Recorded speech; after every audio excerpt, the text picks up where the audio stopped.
Thank you for joining us. So, we are delighted to have Catherine here as our keynote speaker. Catherine is the Chief Program Officer at Community Food Centres Canada, and she's worked for over 20 years in the community food security sector.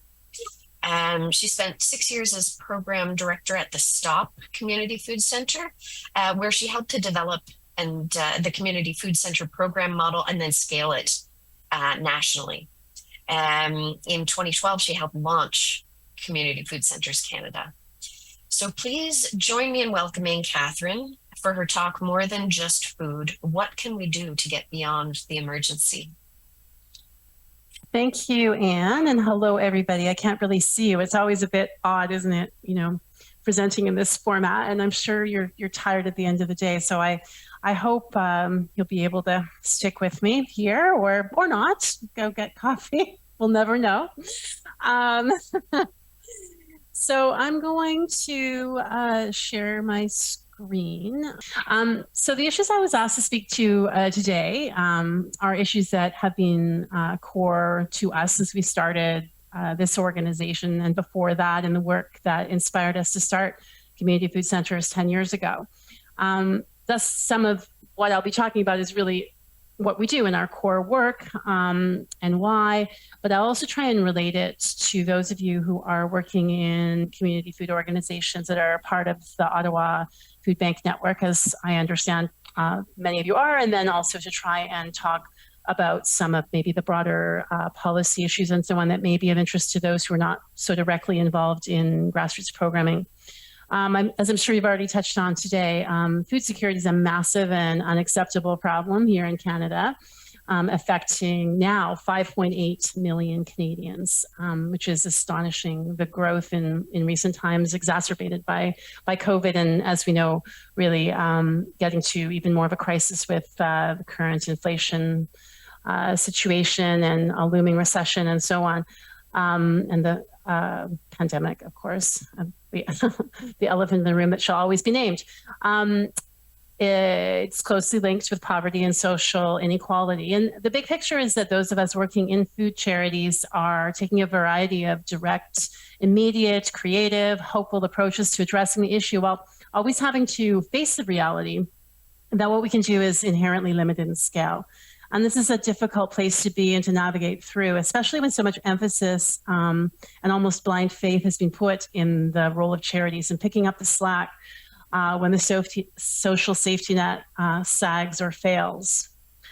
To go beyond the big numbers and the concept of hunger per se, I thought I would start by touching on the grassroots research that we've done with our partners on the ways that food insecurity impacts people's lives. As the title of the report states, living with food insecurity is about so.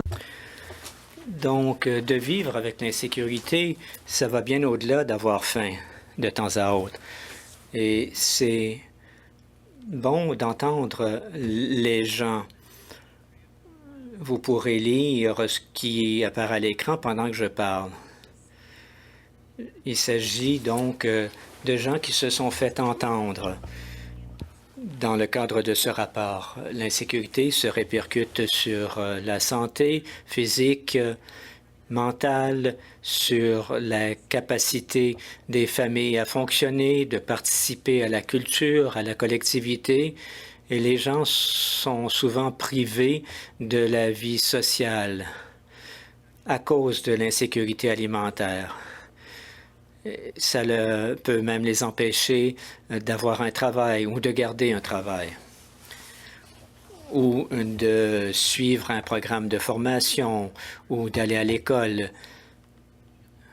Vous savez que l'insécurité alimentaire se répercute sur la vie des gens et c'est triste de voir l'impact que cela peut avoir sur eux. Les thèmes qu'on voit à l'écran, là, portent sur la stigmatisation, le stress, la santé physique et mentale, comme j'ai déjà dit, et la capacité de pouvoir viser plus haut afin de s'extirper de leur situation. vous pourrez consulter micro.ca où on retrouve des liens à notre rapport. Bon. Notre travail a informé les solutions communautaires qui vont au-delà de tout simplement fournir de la nourriture aux gens. Je vais vous parler d'une anecdote que j'ai connue ici au bureau. Et je suis désolé si certains d'entre vous avaient participé au symposium Maple Leaf où j'ai raconté la même anecdote comme on le fait souvent. Mais je crois que cela illustre les dilemmes auxquels font face les individus et les organismes face à l'urgence de la crise alimentaire. Et parfois, ça nous paralyse. On est constamment en train d'éteindre des feux. J'étais au bureau et nous n'offrons pas de service direct. Bon, les gens entrent, sortent du bureau, mais même quand nous travaillons, et nous n'avons donc pas de nourriture ici, outre nos propres goûters. Et un jeune couple est venu, de nouveaux arrivants, ils ont frappé à la porte qui était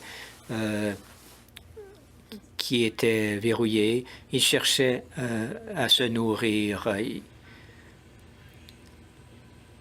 Bon, je connais des services alimentaires dans le quartier et j'ai vu ce à quoi ils pouvaient avoir accès. J'ai trouvé deux banques alimentaires, mais elles n'étaient pas ouvertes à ce moment-là. Et je savais que même s'ils s'y rendaient, quand elles étaient ouvertes, ils auraient finalement très peu de nourriture, que ce ne serait pas la panacée. Mais c'était stressant de confronter ces gens-là. Et je voulais presque leur donner de l'argent ou de leur donner les goûters qu'il y avait dans notre frigo afin qu'ils ne partent pas les mains vides. Et je crois que c'est le réflexe que nous avons tous tout le temps, y compris le Canadien ou la Canadienne qui soutient les banques alimentaires. Et c'est la raison pour laquelle on continue de leur donner des sous, de la nourriture ou de se porter bénévole. Et donc, quand on songe à tout cela, on a l'impression d'être privilégié. On voudrait donc mettre toutes les ressources, tous nos efforts dans ces organismes. Mais on parle de millions de gens qui sont desservis par ces organismes. Et on sait que seulement une toute petite partie de la population sous-alimentée s'adresse aux banques alimentaires pour toutes sortes de raisons. La stigmatisation, certains travaillent, n'ont pas accès aux banques alimentaires quand elles sont ouvertes. Donc, on sait aussi qu'il faudrait changer les politiques, changer la société, mais ça prendra du temps.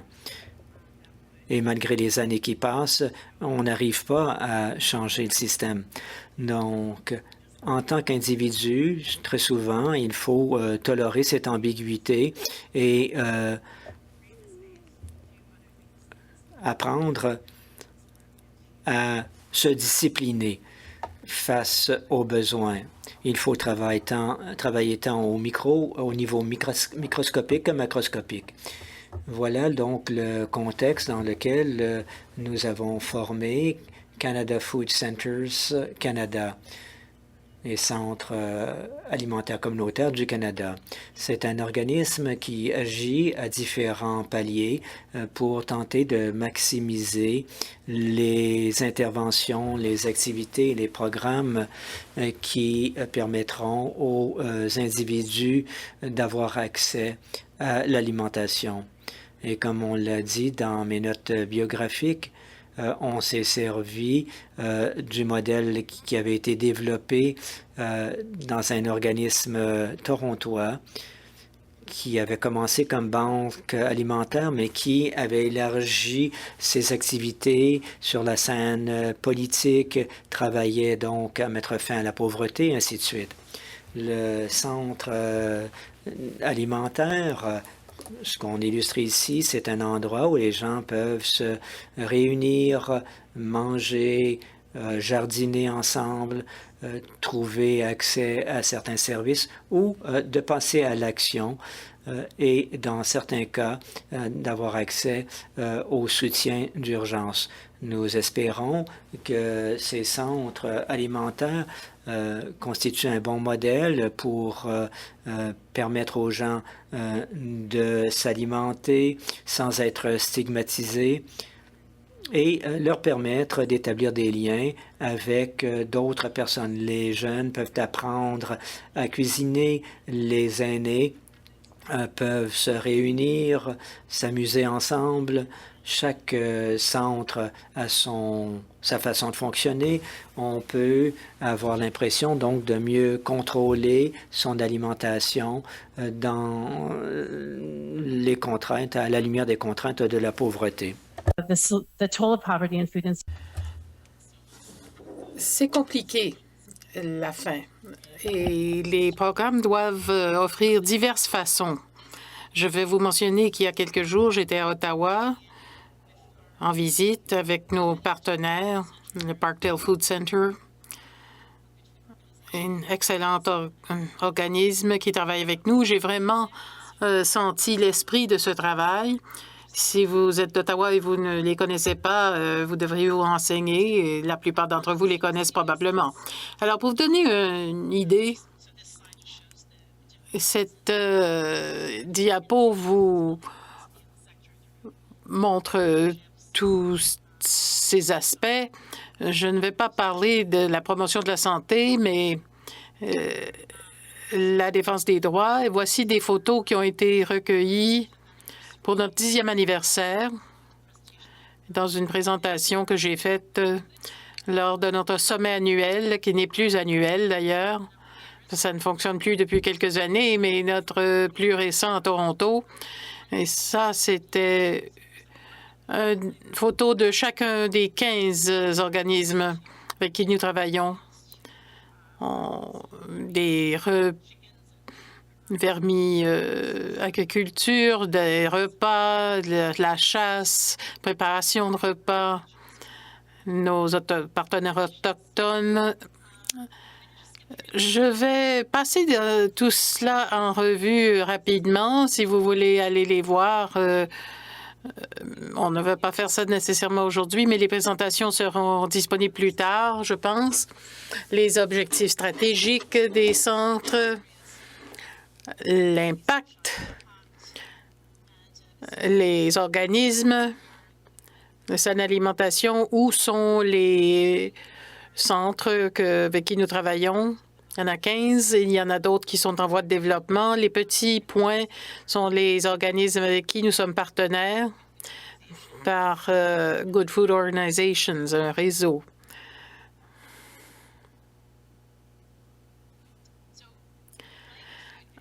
Comme une banque alimentaire, nous savons que, bon, on est très fiers de ce qu'on fait, mais il faut créer le changement nécessaire pour se pencher sur l'insécurité alimentaire dans notre pays. Donc, on peut vous inspirer. Et pour ceux qui peuvent se connecter à eux, ça peut être une voie vers le changement, les banques d'urgence, etc. Mais l'échelle dont nous parlons, on ne peut rien faire à la base qui peut résoudre ce problème. Donc, un autre niveau de travail qu'on fait, c'est avec un autre secteur. C'est essayer de travailler avec les organismes pour bâtir la capacité dans tout le secteur.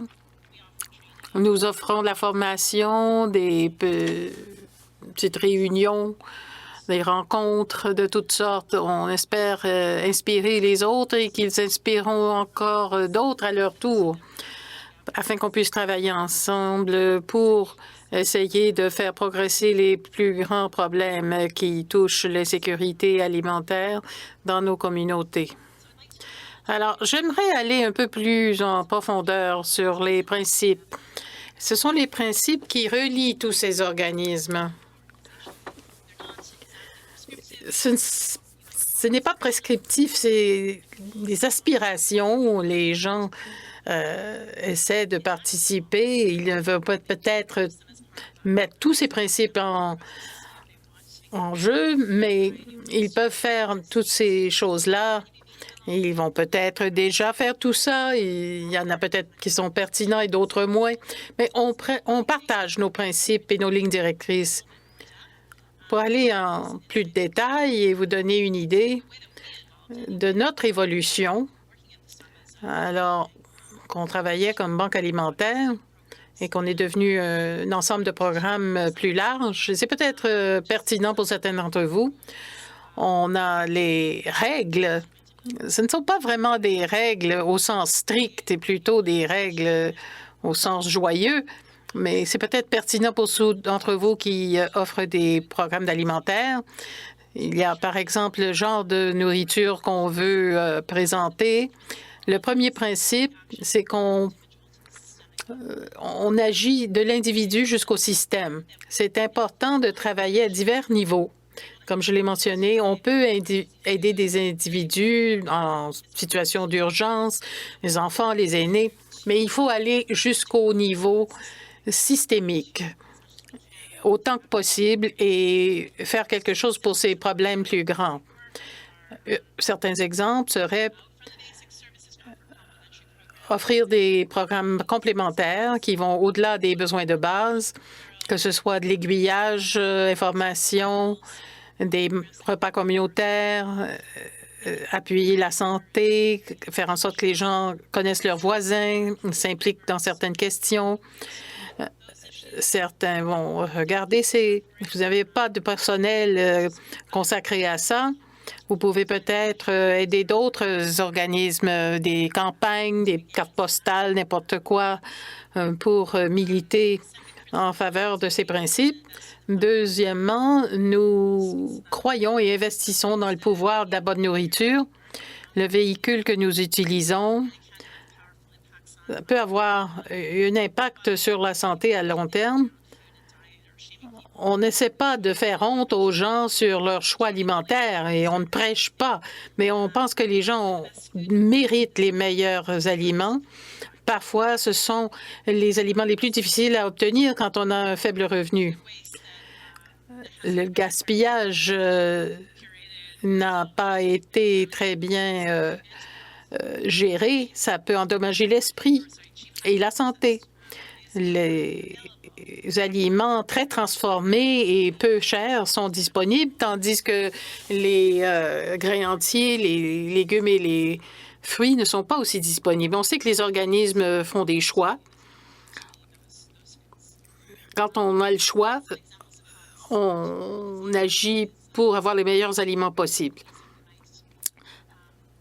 Parfois, il y a des budgets pour l'argent. Il faut travailler avec ceux qui entrent par la porte, que ça vienne de l'industrie ou de particuliers qui ne sont peut-être pas au courant de ce que ça veut dire de vivre avec des aliments hautement transformés.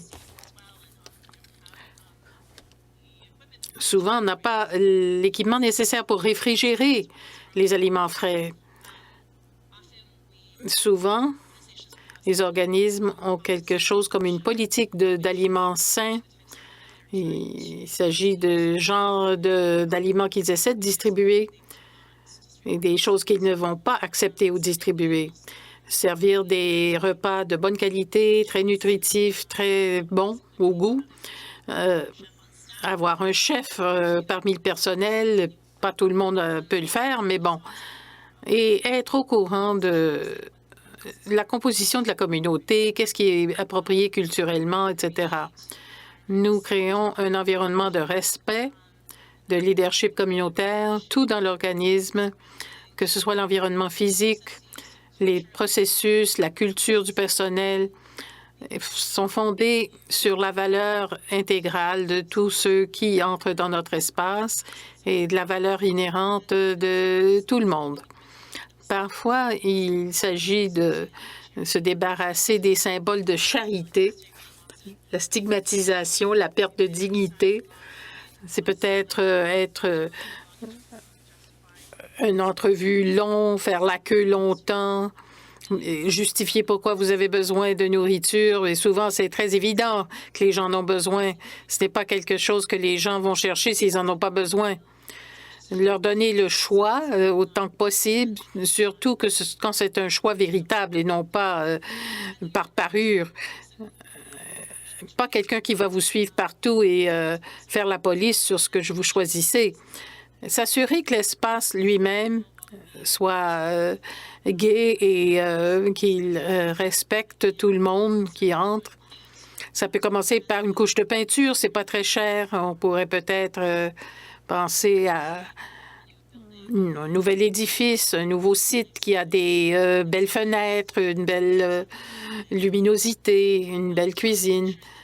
S'assurer que les bénévoles avec qui vous travaillez soient des participants, pas seulement des gens qui veulent vous aider et des gens de classe moyenne, mais que vous ayez d'autres gens aussi qui ont une bonne idée de ce que ça veut dire de vivre dans ces circonstances.